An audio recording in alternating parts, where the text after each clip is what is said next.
You will never believe what I learned spending 2 days in person with Ty Lopez. If you don't know, Ty went viral on YouTube back in 2015 from his famous Here in My Garage video. That video led to him growing his brand and his business exponentially. I got to ask Ty a bunch of questions about growing on YouTube, going viral, paid ads, sales funnels, and more. If you are serious about social media and using it to grow your business, Ty has his SMMA 4.0 program launching soon, which is an investment of $6,000. To learn more about an affordable alternative, I do invite you to stay until the end or click the link in the comments. I'll share more about that soon, but for now, here's the clip. Most of us here know you from the Here in My Garage videos. Yeah. So what advice would you give to someone who's attempting YouTube marketing, but they're not seeing like substantial or explosive results like you did? I wouldn't just necessarily focus on YouTube. I actually think podcasting is a super good thing. Then you can cut your podcast up.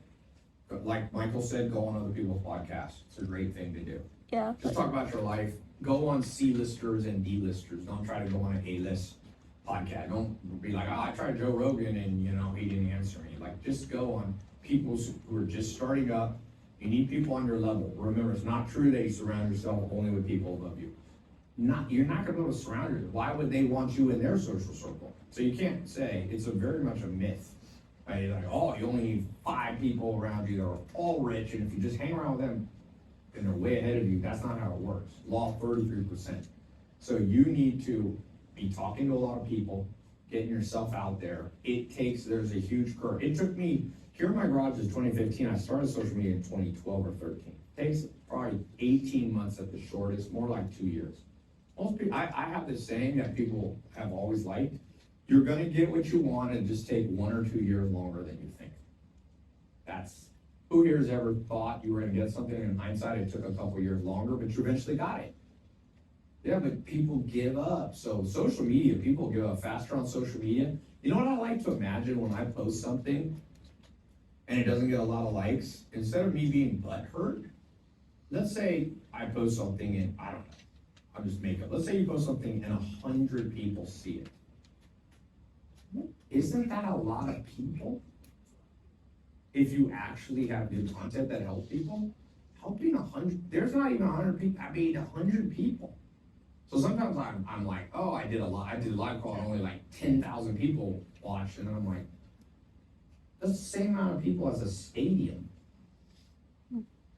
But if you start posting on social media, every week or month, you'll be getting 18,000 views. Easy, week or month.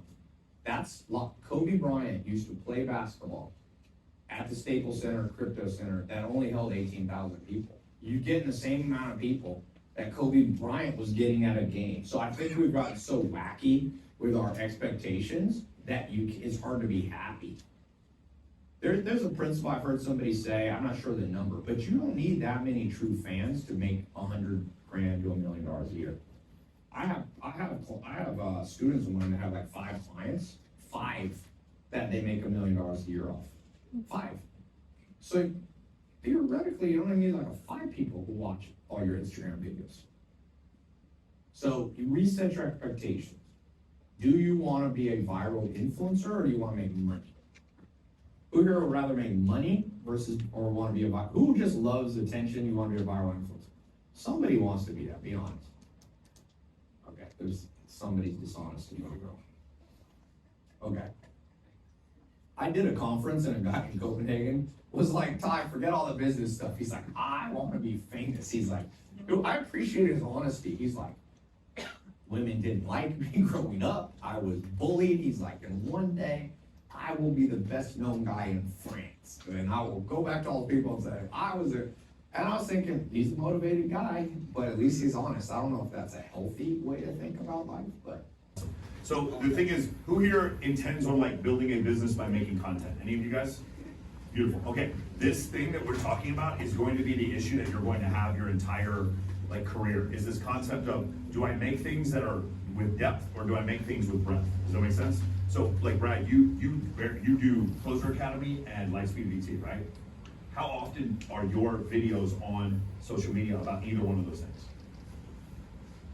Every once in a while. Yeah, but most of the time it's not. No. So it's kind of like jab, jab, jab, right hook, the whole concept with Gary Vaynerchuck. It's just something you're gonna struggle with because I make content specifically about dating and relationships. I know there's certain things that are gonna go viral and certain things that are gonna speak to my audience, right? Some things that go viral is when I talk to a guy who's a moon landing denier or a flat earther, it has absolutely nothing to do with my content, but it still goes viral and it triggers the algorithm. And then when I have a conversation about like say Dr. Buss in his latest book, Why Women or When Men Behave Badly, he says 83% of women who cheat in a relationship fall in love with their affair partner. That's a very controversial statement if you think about it, because it's only 29% of men. So if you come to that realization, that means when men cheat, they don't intend on leaving their wives. When women cheat, they do intend on leaving their husbands. What does that mean? That actually means when women cheat, it's worse to a relationship than when men cheat. Do you hear what I just said? You know how bad that is? There's certain people who will absolutely skewer me for making that content, even though that comment, even though it is completely backed up by science. Now, that's an interesting concept, right? And it does speak to that's a rare case where it speaks to my audience and it could go viral. Does that make sense? You guys understand? So now, then there's actual like good advice, which is what we teach in my program, but that stuff doesn't really go viral. Like, you know, Alex Hormozi, he has that thing he wears on his nose, so you know, you sleep and it's better. And then these guys tape their mouth shut, you know that? That is one of the best pieces of advice you could ever give someone. Tape their mouth shut, breathe through your nose so you're not snoring at night. That is the least viral content you'll ever find. Fixing someone's credit, these are great things. Going to the gym all the time, these are great pieces of advice. The triple speed audiobooks, which is something I've been doing for a while, like double speed audiobooks, this stuff doesn't go viral, but it's life changing. And so you're always going to be teetering on this thing. Do I do this thing that is viral, or do I do this thing that speaks to my audience? The thing he said before about paid ads, I do paid, affiliate, and organic. Organic is going to be, a lot of the stuff is going to be breadth, like I said before, and then the depth is going to be the stuff that I do that's paid. So we're getting 26-to-1 ROI on my Instagram stuff because I teach a dating course that isn't a dating course. There's a bunch of beautiful women in the footage, but I never touch them, they always touch me. And in the footage, we never say the word dating, we never say the word relationship, we say high status networking, so it doesn't trigger the algorithm on Instagram or Facebook. And so because of that, we're killing it. We're the only people doing this in our space. We just kind of figured out a way to get around the algorithm, and it speaks directly to my audience. But the other stuff that I do doesn't speak directly to my audience, but it grows the account so that I end up getting on with more people. So the 4 things that I found that work if you're trying to make this content, number 1 is organic, so this could be your podcast or whatever. Number 2 is paid. Number 3 is affiliate. And number 4, this is a big one because I consider this completely separate, is going on other people's podcasts. Going on other people's podcasts is a different set of is a completely different thing, and that is probably the quickest way for you to grow, because for those of you who are trying to grow an account on YouTube, is really hard. It's really hard in the beginning to get that first 1,000 subs on YouTube. So that's the main thing I found from making this type of content, just basically like dating and relationship content. Yeah, the thing that I would say is, remember, when you think about an audience, you think about a funnel, right? So you have the top of the funnel. These are people who've never heard of you. Then you got one below. We call this warm. These are people who have heard of you but aren't super into your stuff yet. And then at the bottom of the funnel, you have hot. These are people who buy everything you do. So you really have to make content for all 3. You can't just chase views. Actually, one of my private clients, he was like, Ty, I don't want to post this because it doesn't get as many likes. I'm like, but 80-20 Pareto principle. You're gonna make 80% of your money from 20% of your followers. So I told him, top of the funnel, that's what you're talking about. So you make some content, but you gotta be careful. If you do all top of the funnel, I've experimented with all this stuff. If you do too much top of the funnel, you turn off your hot bottom of the funnel, because I don't give a shit what you're talking about here. I follow you because you teach me this. So you need top, mid. So like top of the funnel, reactionary videos, controversial concepts. Middle of the funnel is like a hybrid. So you take something controversial and you bring it back. Let's say you're teaching, one of you is teaching sales, right? So top of the funnel would be nothing to do with sales. Like you responding to RFK saying that COVID, was a scam, right? It has nothing to do with your bottom of the funnel people that follow you to learn sales skills. That's your top. That gets more people, and you're doing a law of large numbers. Hopefully 1 out of 100 of them also cares about sales, so your account grows.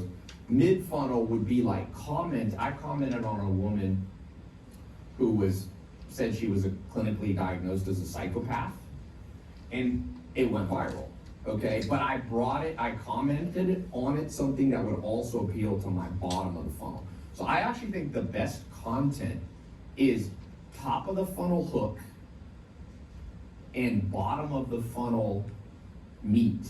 That's why I have that humps formula.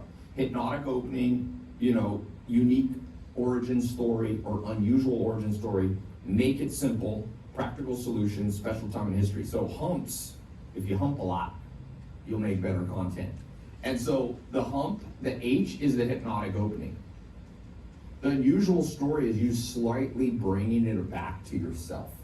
And there are people, think about Donald Trump. He's actually a guy that speaks to all three of the top, mid, and bottom of his funnel. Is super engaged people at the bottom and all the way up. He says stuff that triggers Democrats. So the Democrats watch him, and the Republicans, the top of the funnel. Then he brings it down a little bit, and then that one he did for the Sound of Freedom is kind of like that. He starts out top, and then by the end, he has like a call to action, like, I'm gonna shoot anybody.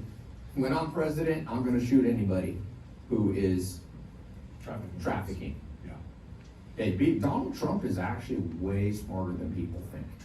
And he's been able to walk the line on marketing. So I'm not saying you wanna be totally like Donald Trump, but watch what he does, because Donald Trump is not 100% shock value.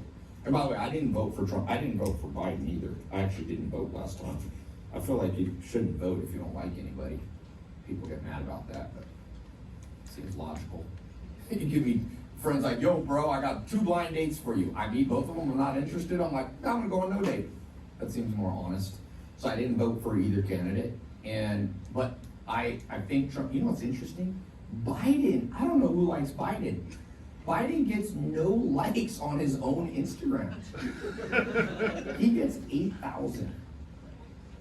Yeah, nobody wakes up in the morning like excited about Biden. No one has a hard on for Biden. I'm just 8,000. He's just kind of a placeholder for like that. I think that's how our like this discussion we're having right now will go viral. Okay, the discussion is Biden. What he is before we realized he had dementia.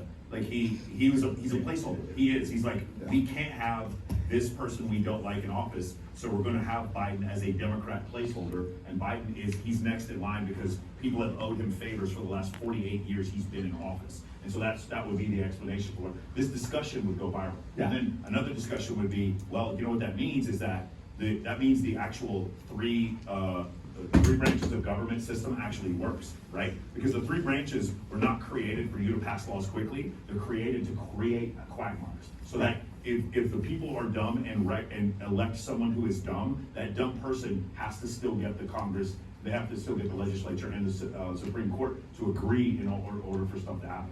The concept, the point I'm trying to make is the conversation is more important than whatever the answer is. Yeah. And that is what goes viral. The ratio is about 4 to 1. I'm gonna do 4 things that are just broad, yeah. And one is a hardcore sales for Men of Action Mentoring, my program. And how often what do you think your ratio is?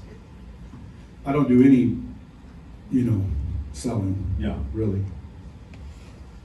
I'm just building. You retarget them later? I don't really do anything. Yeah. So I told you earlier, like if I did, I'd probably do a lot better. I just don't. A lot of people think I'm strategic, but I'm not. I just built the social media, and I'll tell you, if I wanted to like push something, I would mention it or do paid ads. Yeah. Just sort of like this is Brad's floor, and the floor above us is also Brad's floor, and he got to 1 million followers on Instagram without a pair of fake boobs. Like, it's really impressive. I don't know even if you understand how impressive it is. Right now, organic growth to that level on Instagram is very difficult. And the way Brad did it was by consistently putting up reels over and over again. And so that's another strategy that worked out really well. So Brad is all jab, jab, jab, jab, jab. There is no right hook with Brad. With me, I do put a right hook in there. The other thing I was gonna say is if your audience gets tired of always seeing the jab, jab, jab, one of the things you can do is a Discord server that has a paid and a free side, or what we use is a school server, because we don't, Kajabi will host videos. School will do Kajabi and like Discord, it puts them together. And it also gamifies interactions with your clients. So what you said before, if guys just want hardcore dating advice or networking advice, they'll go to my school server. And if they don't, then they can watch me on Instagram, TikTok, or Shorts. I know you are somebody who is serious about using social media to spread your message and grow/start your business if you made it to this point in the video. And listen, I just want to say that I know what it feels like to be really frustrated and overwhelmed in this online world. Not having the right strategy, entrepreneurial mindset, and support can lead you to being left behind. And I don't want that to be you. So to help you, I created a mentorship program that teaches you how to turn YouTube viewers into lucrative customers, both with organic and paid ad strategies, so that you can help them beyond just YouTube. And like Ty was saying, you don't need to wait until you have a big audience to make this happen for yourself. I've already helped over 200 YouTube entrepreneurs to succeed with this.